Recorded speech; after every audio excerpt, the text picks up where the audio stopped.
Good afternoon and welcome to your 4 to 5. I'm Maddie Gardner here with Eric Chilton and Tahisha Moyes. We are doing our part social distancing, hey guys, and staying at home when we can. So we're going to check in with them just a little bit later on. But first, we want to remind you that this is an interactive news show. We are live streaming right now on WFMY News 2's Facebook page. Join our conversation in the comments section and use our hashtag 4 to 5.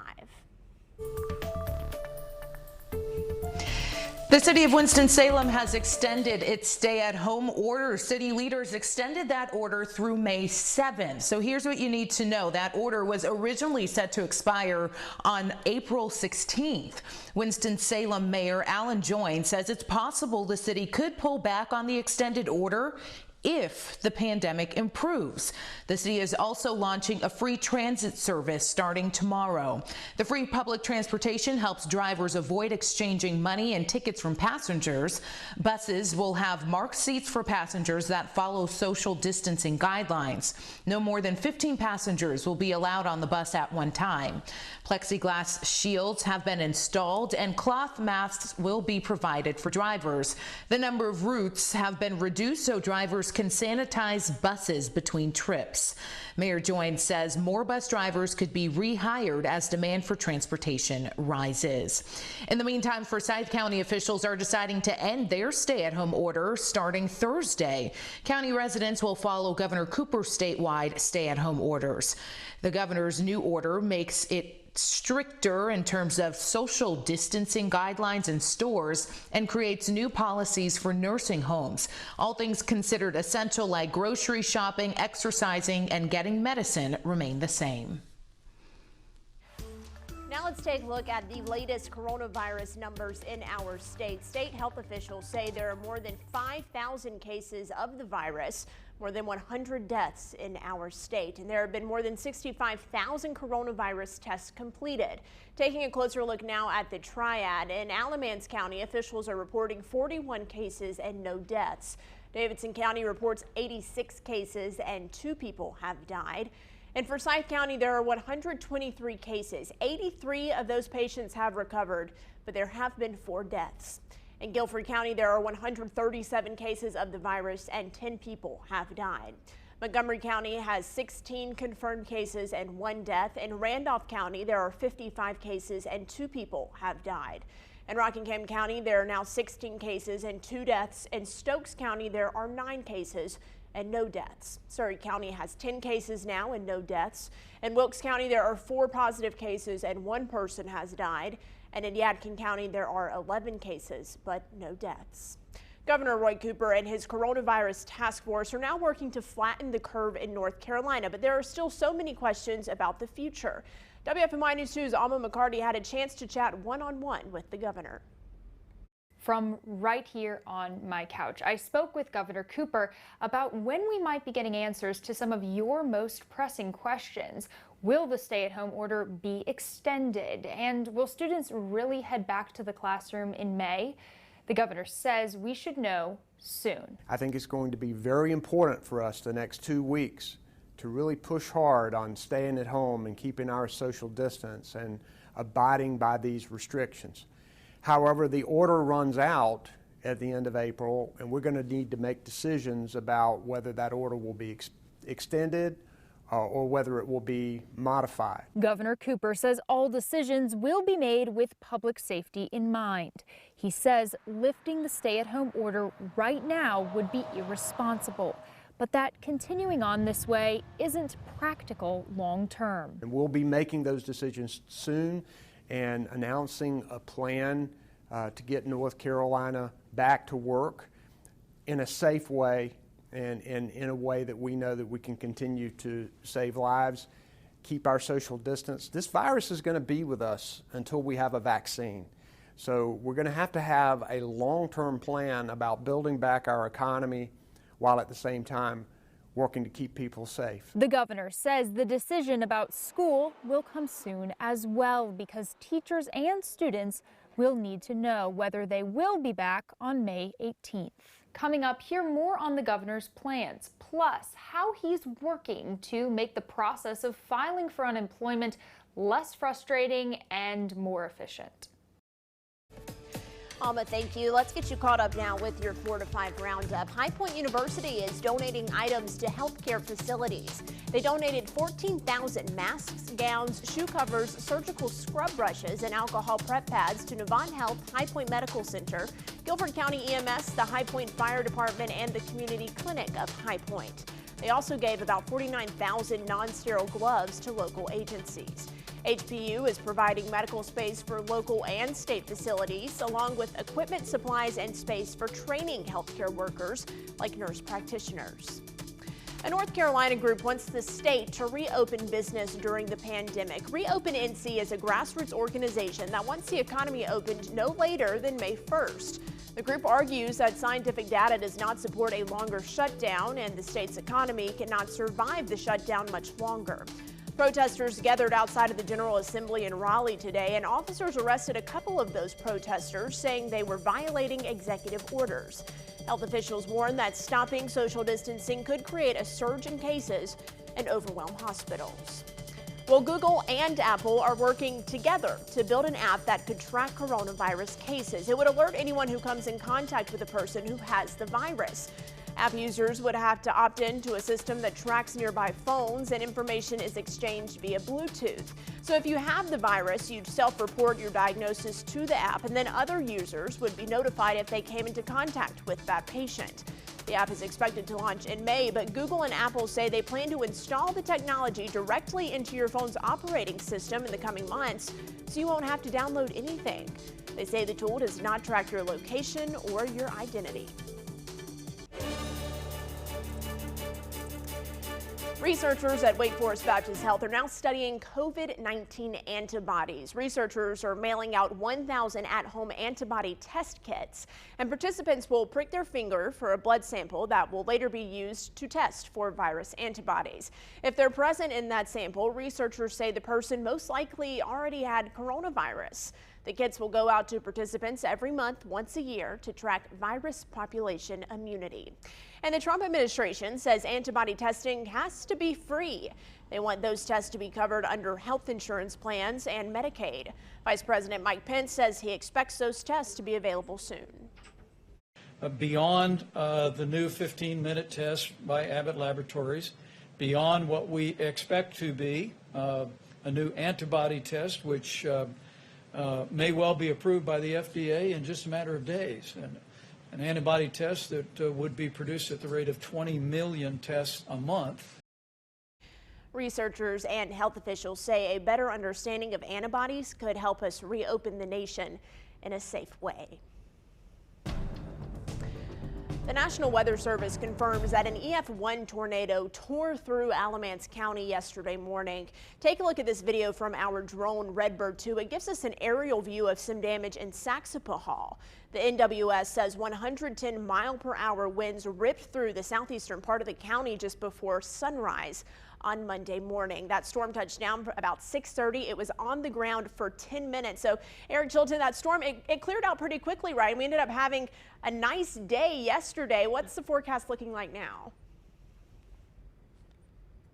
Yeah, you know, the best thing for now, though, Maddie, is the fact that temperatures have cooled a little bit. So I know a lot of folks are not happy about that, but the winds have died down. Let's take a look and show you where we stand right now as far as temperatures go. And that's a far cry from yesterday. But remember, 70 is where we should be this time of the year. And that's exactly what we see in High Point. We also see that in Asheboro. Burlington, you're at 72. It's 66 in Greensboro, 68 in Winston-Salem. Now, if you look north and west, we're at 63 in Mount Airy and Wilkesboro, 63. Hey, there's that wind graphic or lack thereof. The highest wind gust we see over 15 miles per hour is in Boone, and that's only 17. Here's your short-term forecast, 40 degrees tonight. We'll see some clouds build in. Might see some cool morning showers tomorrow. In fact, a decent shot of that, but a much cooler day with a high of 58. We'll warm up toward the end of the work week, and we'll talk about that coming up. Local animal shelters are adjusting to the coronavirus pandemic as well. Now in Guilford County Animal Services are allowing adoptions, but they are by appointment only. You can meet and greet animals in the open air field or in an indoor room, and you can also meet multiple animals during an appointment. Guilford County Animal Services says it's important to have a plan, though, in place in case your pet gets sick during this time. Really want to make sure that everyone in the community who owns pets has a plan in the event they were to get sick with COVID, with this coronavirus, that they have a plan of what to do with their pet or pets.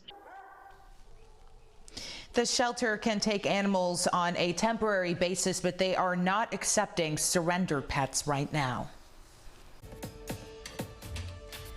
Well, strawberry sales at a Greensboro farm were far more popular than expected on Monday. Take a look at this video. It's of US 29 near High Cone Road during Rudd Farm's first drive-through sale of the season. Of course, they usually do you-pick strawberries for their crop, but for the sake of social distancing, they opened up a drive-through for customers. The farm sold out of strawberries in 2.5 hours. They sold the same volume of berries that they usually sell on a very busy Saturday in that time. Matt Rudd told me the Department of Transportation shut down their operation when cars started lining up on the highway. He was trying to get traffic cleared where it wasn't hazard on the roads, and so some people got turned away, and then they would come back, or other people would actually get to come in and get some strawberries. So it was just kind of hectic. Rudd says the farm learned from yesterday's experience and they made some changes for when they open the drive-thru again tomorrow at 1 o'clock in the afternoon. They're going to limit the number of cases each person can buy, and they'll have an off-duty sheriff's deputy to keep traffic under control. But Rudd says, listen, they have plenty of produce, and if you can wait till later in the season to buy your berries, it would help them out. Like, we're gonna have strawberries for a while still. Like, you know, I'm anticipating the 6 to 8 more weeks pretty easy, and if weather cooperates, like, you know, we could go on into June and have berries that, you know, even longer. So I mean, if you can't get them this week, just have some patience with us, and you know, hopefully the crowds are going to die down and everybody will get their fill of strawberries. By the way, Rudd Farms, they're posting updates on their Facebook page. They say they were out there picking strawberries today. They're going to do the same thing tomorrow morning before they open. And Seafood Destiny, a local restaurant, is continuing to help our community. Today, they fed workers in the cosmetology field. They're calling it the I See Destiny Community Gift Back. Owner and pastor Anthony Knott started the service because a member of his congregation is on the front lines in High Point. She's on the front line, and I just wanted to do something that would, you know, let her know and her team know that I appreciate them. And when we did it, she actually sent me pictures of them, and they were all smiling. And once I saw the smile, I realized that, you know, I just couldn't keep it to just that. Seafood Destiny will take a break from serving meals this coming week, but after that, they're going to serve postal and social workers as well as truck drivers. Continue chatting with us on our Facebook page. We are live streaming there. We'll see you after the break.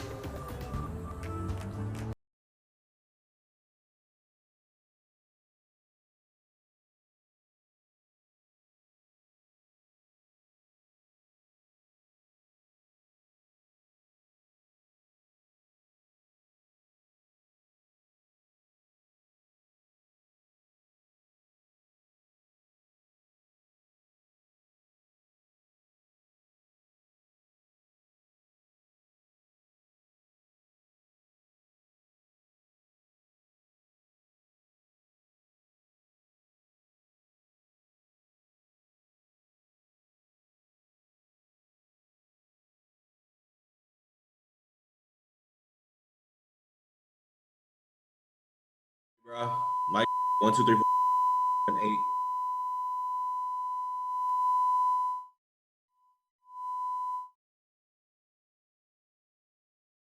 On the TV.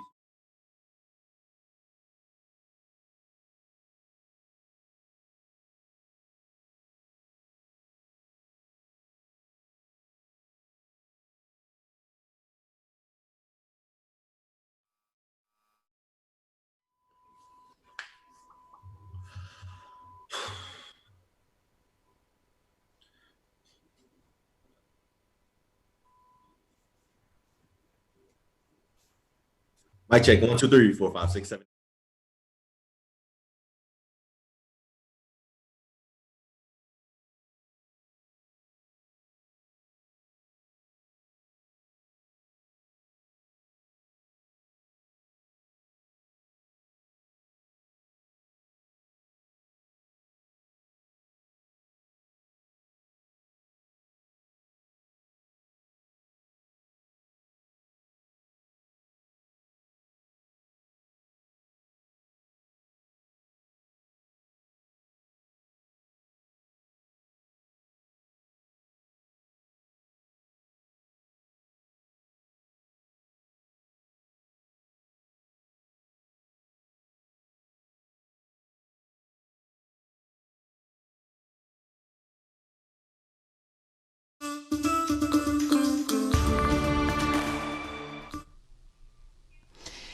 Coronavirus is impacting the way that nonprofits service their communities. Some nonprofits are struggling to operate right now because it's hard to follow social distancing guidelines, so they're having to get creative in how they serve the community. Others aren't operating at all and are bleeding money, so those who really need help may not get it. So the United Way of Greater Greensboro and the City of Greensboro teamed up to create what's called the Greensboro Relief Task Force because they understand that need that's here in the community. And to date, they've raised more than $1 million to help 40 local nonprofits in the Greensboro area. Now, that money has come from generous corporations, but also from individuals like you and me at home.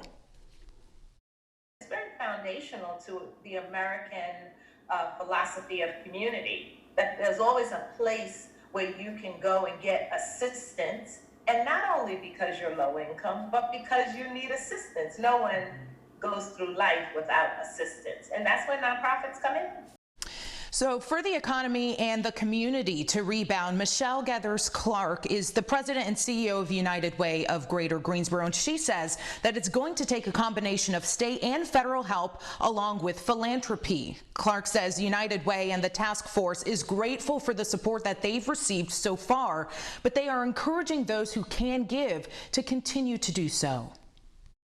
We need everybody, because we will only get back on the on-ramp if everybody kind of works together cohesively to ensure that we can start back up our community and make sure all of its vital services are available to everyone. So the big takeaway here is that we have to keep taking care of each other, and there are many ways you can do that. You can do that by volunteering your time and also donating money to organizations in our area that are helping others. And you can do that with the Greensboro Relief Task Fund. There are a number of ways to do that. All you have to do is head over to unitedway.gso.org. You can also text the word virus to 40403. You can also go old-fashioned and send a check to United Way directly. But no matter how much you're able to give to any organization that is helping out someone else in our community, it is a necessary and appreciative gesture. Keep chatting with us in the live stream on the WFMY News 2 Facebook page. 4 to 5 will continue after this break.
economic times that we're in, that's for sure. Especially for nonprofits, it's just tough all the way around. But help is on the way thanks to one nonprofit who's helping other nonprofits. It's a cool event that you can actually be a part of. Take a look. You know, we hear about nonprofits having a tough time, especially with, I mean, normally that's the case, but we're talking about during this pandemic, it's a big deal, and they need some help. One nonprofit is helping other nonprofits by giving them a huge grant if they win this competition. I think this is almost like Shark Tank. That's what I think of when I hear this, except for nonprofits. Jody's with us today from Future Fund. Tell us all about this. Yeah, you're right, Eric. It is exactly like Shark Tank meets nonprofit. So we have 10 Future Fund finalists, and they are going to give a 3-minute pitch on Tuesday, April 21st. And everyone tuning into that live stream and that virtual event has a chance to vote for who they like best and give away that $20,000 winner. And then there's more prizes after that. So in total, gosh, we'll give away almost $45,000 in one night to local nonprofits. That's huge. Now, you did this, I know you did this live last year from Triad Stage, but this year with the pandemic, you said that's not going to stop us. So how is it going to work? Yeah, it is not going to stop us. We thought now more than ever we could use this ray of sunshine and hear about the amazing work these individuals and these organizations are doing right here in Greensboro and Guilford County.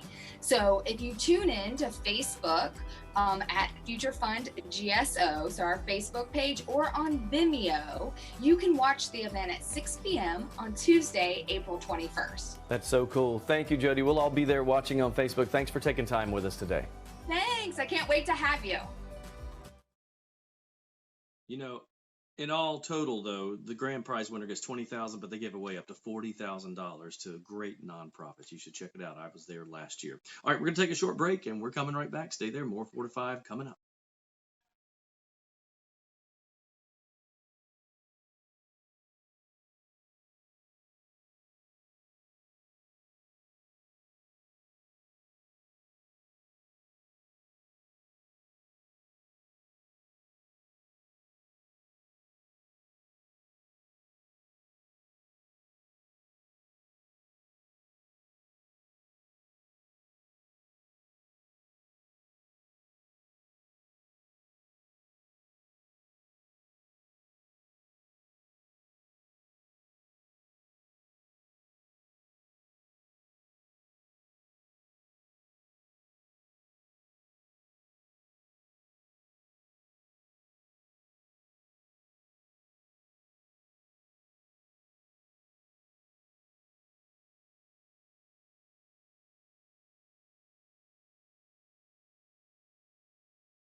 Presumptive Democratic presidential nominee Joe Biden has secured a big endorsement. No surprise, former President Barack Obama is now endorsing Biden as president, saying in a video, quote, he has all the qualities we need in a president. That gives Biden a boost from the party's biggest fundraiser and one of its most prominent figures.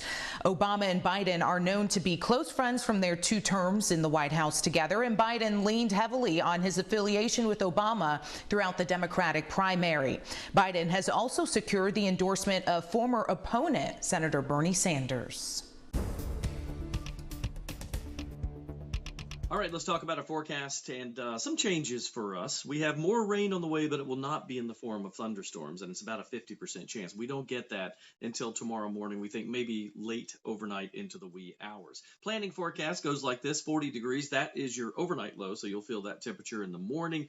50 degrees by midday with a high of 58. Rain should taper off by midday, if not earlier. You can see the front here on the radar and satellite combination. It is approaching, is not really all that impressive, and what little rain we get, it probably compared to the other night will be nothing to us. So this system moves by, high pressure moves into place, and we end up with a pretty good couple of days after that is over with. Stick around, because in just a few minutes we'll have that 7-day, so you can take a peek all the way through your weekend and into next week.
Welcome back to your 4 to 5. I'm Maddie Gardner, joined by Tahasia Moyse and Eric Chilton, who are home this afternoon, but still connected with us here on the 4 to 5. And we are also connected with you. We like to say this is a two-way street. We're not just talking at you. We want to talk with you. We are live streaming right now on WFMY News 2's Facebook page. So go ahead, join our conversation and use our hashtag 4 to 5. Let's get you caught up with the latest on COVID-19 in our community. Randolph County health officials are now taking additional steps to curb coronavirus. Starting next week, emergency departments will have a respiratory illness unit. So if a patient has symptoms like cough, runny nose, congestion, fever, a sore throat, or shortness of breath, they'll go to that unit. All other patients will go to the non-respiratory unit. That way they can keep the patients separate. Intensive care units are closing, and nurses and ventilators from those units will move to the emergency department. Now let's get you caught up with your 4 to 5 roundup. Thousands of shops have reopened in Austria as the country eases restrictions brought on to stop the spread of coronavirus. Garden centers, DIY stores, and small shops can open, but with strict rules on social distancing. In Italy, a limited number of shops and businesses have been allowed to reopen, but some of the worst hit regions, they've decided to hold off. Lombardy and the other regions in the north will maintain their lockdown for a little bit longer. More than 20,000 people died from the pandemic in Italy. Well, Amazon is hiring an additional 75,000 people to help meet the increased demand in online shopping. The company already filled 100,000 positions last month. In the meantime, warehouse workers continue to demand better safety measures. Some have even gone on strike as employees at more than 50 facilities have tested positive for COVID-19. Seniors, whether high school or college students, they won't have a traditional ending to their year. And one Rockingham County senior, well, she summed it all up in this sketch. Peyton Bain is a senior at Rockingham County High School, and her visual arts class was asked to draw what COVID-19 made them feel like during the stay-at-home order. Her drawing is a stunning piece of art that shows what all seniors are feeling all across the country. Rockingham County Schools posted the drawing on their Facebook page this morning. Yeah, so I asked you on my Facebook page, how would you help the seniors of the class of 2020? Here's what you had to say. Lisa Barker Freeman started out by saying her daughter Kennedy is graduating from UNC this year. No senior week or graduation ceremony. So sad for her. A lot of folks feel the same way. Next up, Linda Tyson. Linda says that have prom and graduation at a later date. It's probably what we'll have to do for in the most part. And finally, Melanie Stone says, quote, party when the quarantine is lifted.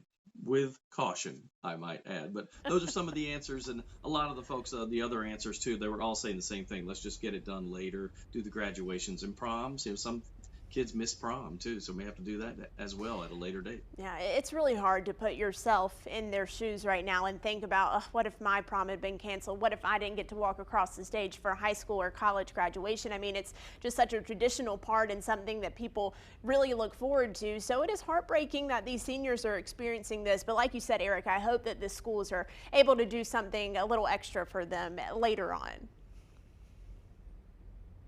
Absolutely, and I think everybody will work that out. I'm sure we'll do some things for them because everybody's feeling for them right now, for sure. All right, forecast-wise for us as we head into the night tonight, look for overnight lows around 40 degrees.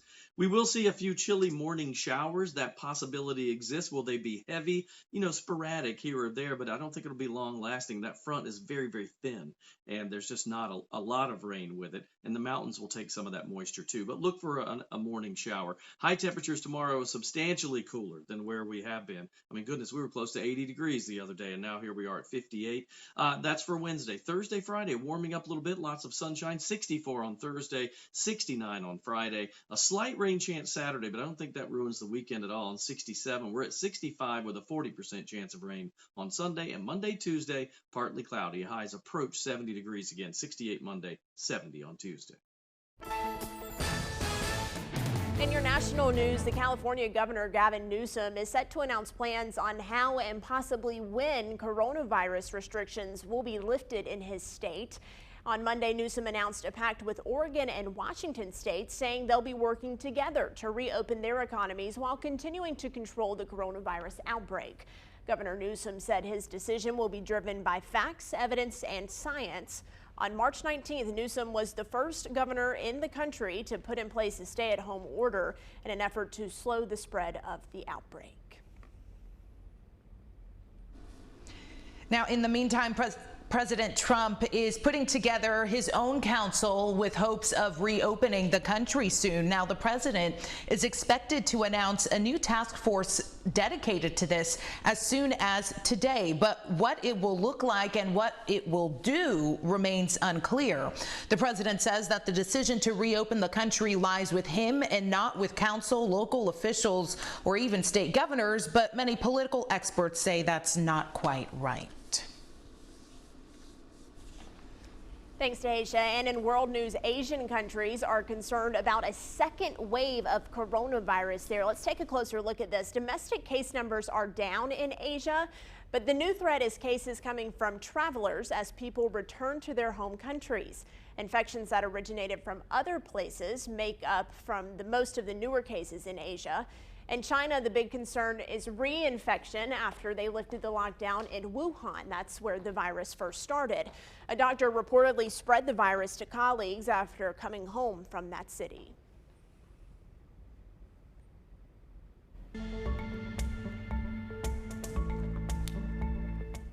When you get the stimulus payment, you're going to know it, right? It's going to show up on your bank account, right? It's going to read here. Let's get this shot out a little bit more so you can actually read what's going on in here. It's going to read either what? Stimulus payment or economic impact payment? Nope. It's not going to read any of that. According to USA Today, they've confirmed it will show up as, get ready for this, IRS Trez 310. So this is what your stimulus payment will look like if you have direct deposit. It's expected to be up to about 80 million people who will have that stimulus payment in their account by this time tomorrow, friends. Okay, Tanya, we are getting all of the questions. The main one, who gets this money first? All right, so it's my understanding it's folks who already have their direct deposit info on file with the IRS, but I don't know if they're like starting in alphabetical order or what they're doing. And tomorrow's supposed to be when that portal is put in place for people to enter their information that way. Right, and so let me give you a look at all of that. This is the IRS page, and on it they address two key parts. The first on the left, if you haven't filed taxes in years and you need to file, they have a spot for that. Or on the right, if you want to check where your payment is or you want to put that direct deposit information in so you don't have to wait on a check, that portal is supposed to be set up by tomorrow. So the key here, Tanya, it's supposed to be set up by tomorrow. We all love that, supposed to be, right? I mean, I don't doubt that the site's going to be overwhelmed when it does go up tomorrow. Yeah, and everyone wants that money for sure. Yes, they do. Okay, speaking of questions and speaking of an overwhelmed website, we're talking unemployment and new jobs. Now, let me just say, we do know there are issues with the website and the phone number for state unemployment. The expert we have on tonight is not with the state, so we're not going to be talking about any of those kinds of questions. What we will be talking about is what an unemployment attorney and a staffing agency expert can help answer. That's right. So today at 5:30, you want to text your questions to 336-379-5775. So questions like, are you qualified for a certain kind of unemployment? What do you need to know about the federal unemployment that's coming? What about new jobs that are out there? How do you apply for them? These are the kinds of questions to ask at 5:30.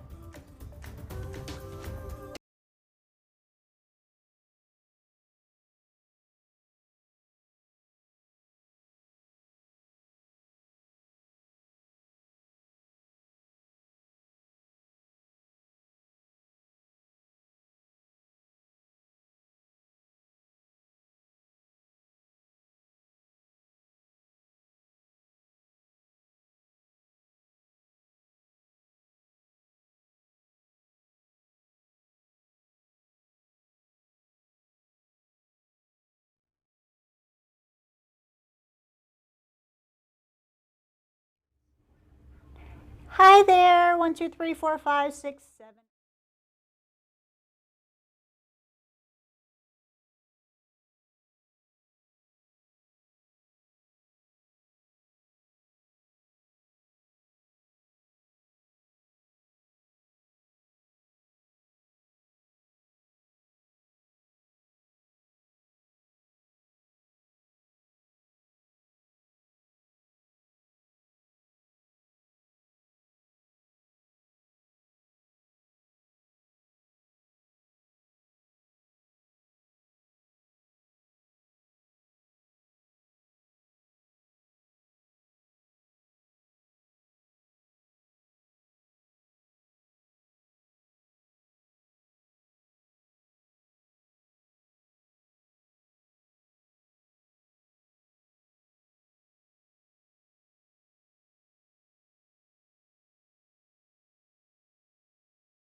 Coronavirus is hitting our wallets hard. There is no doubt about it. But a new survey shows that it's going to change some folks' spending habits moving forward and changing where they choose to go. So True Public spoke with those ages 16 to 35. So a little bit of a mix of ages here. And here's what they found. 36% of people surveyed said they won't attend a movie theater until a vaccine is available or long after it's available. 51 won't attend large events like Coachella or Comic-Con. 38 won't attend long after a vaccine is out. And 45% of people that they polled won't attend maybe a sporting event until there's a vaccine. 33% say they will shop online more than they do usually, and they will continue to do that after coronavirus is long gone. So we talked about how coronavirus will affect your spending in the past, or in the future, I should say. But I also want to take a look at how coronavirus is affecting your spending right now. So that's what I asked you all on my Facebook page today, because for me, I'm saving a little bit more money on things that I used to be buying, experiences, things like that I can't do since I'm at home. So let's get into some of the comments. Ken writes here, not eating out at all and saving more, making plans for the future. I'm still working, so I'm staying on top of bills while learning things I used to spend money on weren't important at all. And Marilyn writes, I am definitely paying off the last credit card debt I have, watching my online shopping, just what's really necessary, and saving. And I think that really is the big thing, is saving.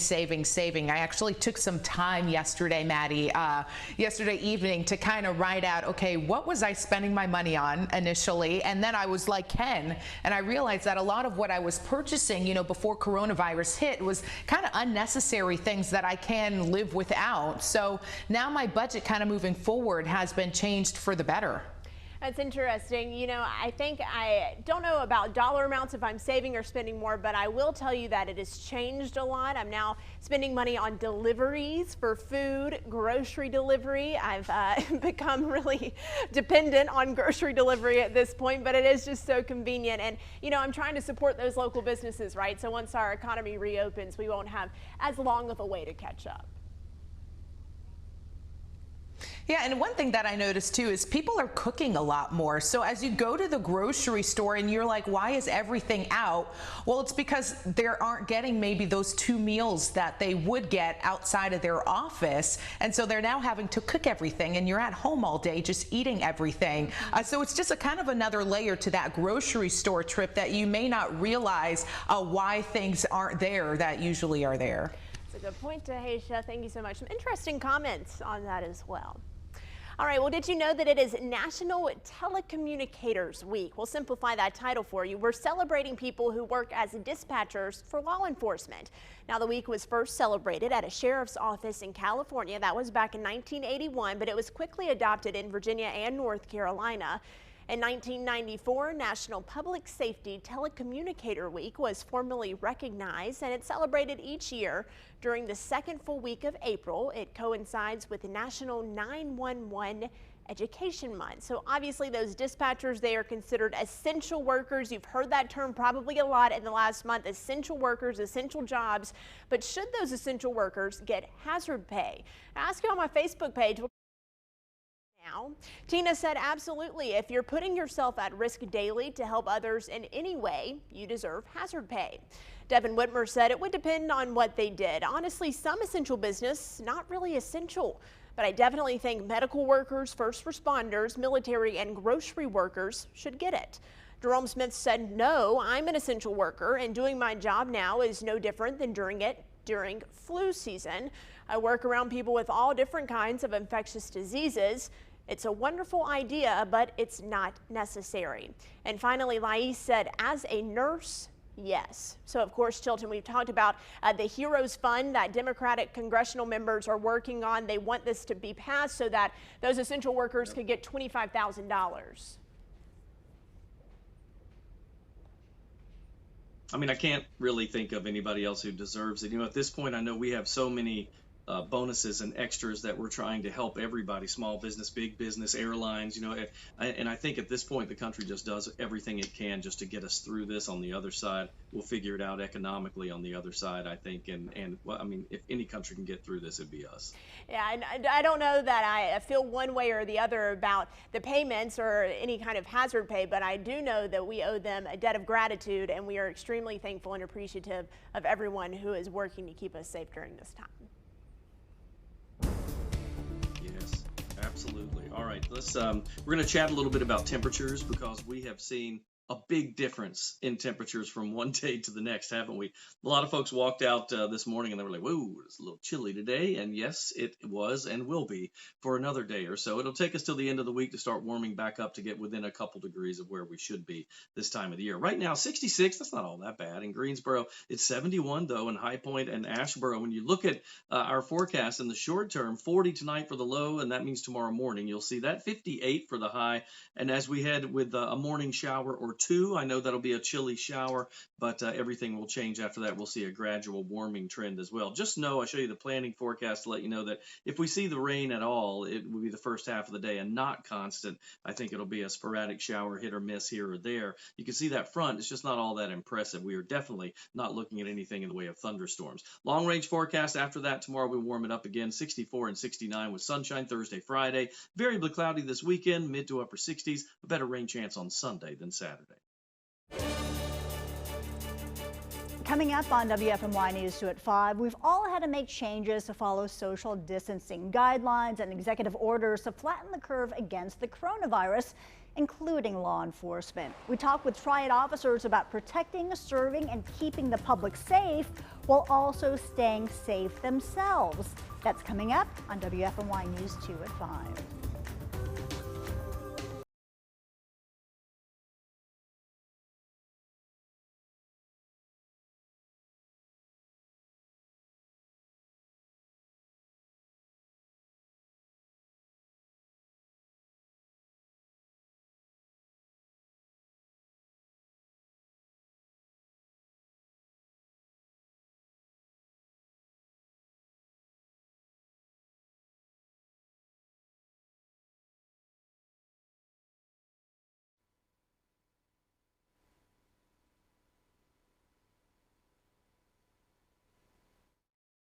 I'm muted. That's probably why. Can you hear me now? There you go. I can hear me. Okay.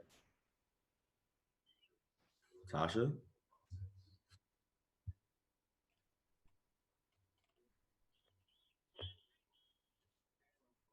Bro, what are you talking about?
You know, a lot of us are looking ahead, aren't we? Hoping for just to get some of that normalcy back and go back to out to eat a meal. Simple as that. One restaurant in Oak Ridge has some interesting ideas, and we got a chance to check it out. They're waiting to reopen with a bang. Take a look. You know, we all know that restaurants are hungry, literally, to get people back into the restaurants and bars. There's one in northern Guilford County that has a unique concept that is really chomping at the bit to get back out there. But in the meantime, they're making some changes. It's a pretty cool idea. Kevin's joined us now from Stoke Ridge Tavern and Grill. He's the owner there. Tell us about what you guys are doing during this corona crisis. Eric, I appreciate it. We have, taken this time to reinvent who we are. And who we are is a bar and grill that has two separate identities. You see behind me, we are a bar that seats about 53 people. On the other side of the wall is more family-driven, family-oriented, and neither of the two sides interfere with one another. So take us around real quick to the other side, because we don't have a lot of time, but I want to see. So that's the bar side of things. And you said you separated these two entities with a firewall. Explain what that is and what it does. A firewall really is, by definition, it's a 2-hour firewall to allow, from a safety perspective, the two sides from intervening. But what it does, it knocks down the noise. So here's the restaurant side. So you can come and eat with your restaurant, with your family, while things are a little bit louder over on the bar side. On the bar side, we have live music. That's really cool. It's a great concept. And, we do these stories all the time with local business owners. Only a few seconds left, but you're an optimistic guy. You're using this to make changes so you guys come out stronger on the other side.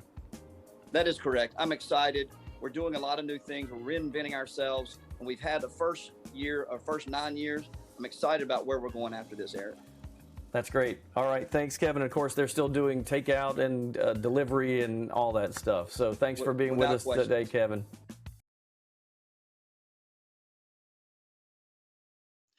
Yeah, so Stoke Ridge Tavern and Grill, by the way, it's located at 7607 Highway 68 in Oak Ridge. That kind of an attitude is what a lot of local restaurateurs are trying to grab a hold of to get through all of this. And as we mentioned, free delivery and carry out there. No reason not to check it out.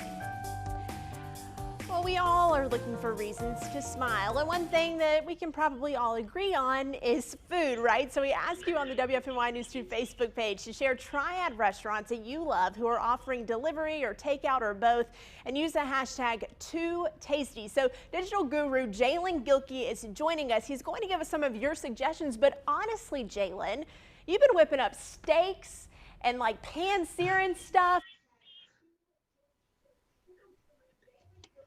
Yeah, Maddie. So, I try to do my thing in the kitchen sometimes, my mama taught me a lot, so I was very observant. But let's jump to our first comment. It comes from John. John says, Mario's Pizza at the Palladium.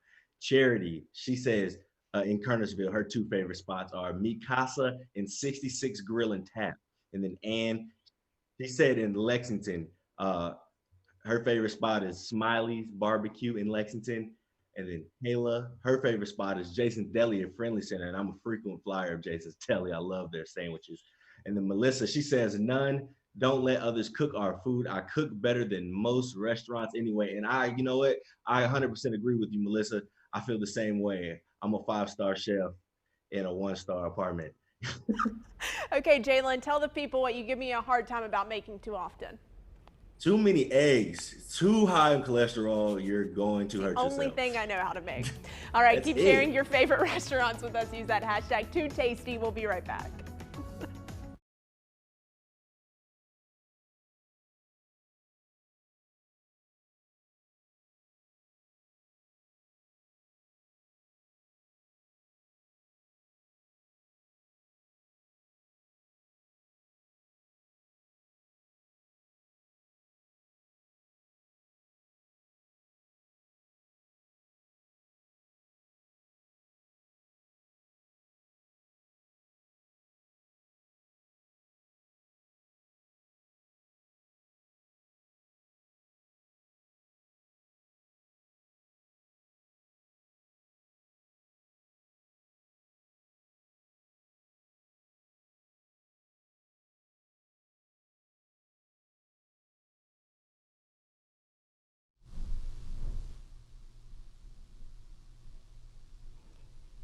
Hello, mic check 1 2 3 4 5 6 7 8 9 10. Mic check.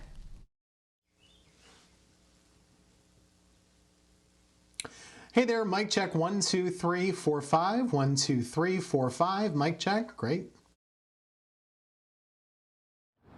So far. North Carolina? 500,000 people. Yeah, I hear you. Doing a mic check right now. We're doing a mic check. We are out here, and I'm doing the mic check.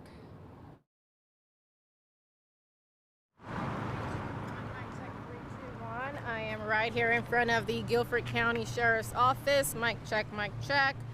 Let me know if you're happy. Mic check, mic check. Okay.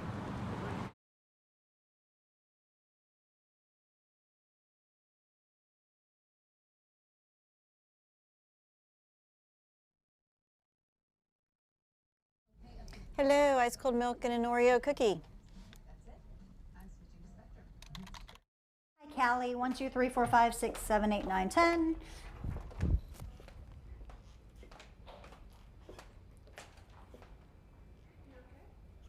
Okay, good to know.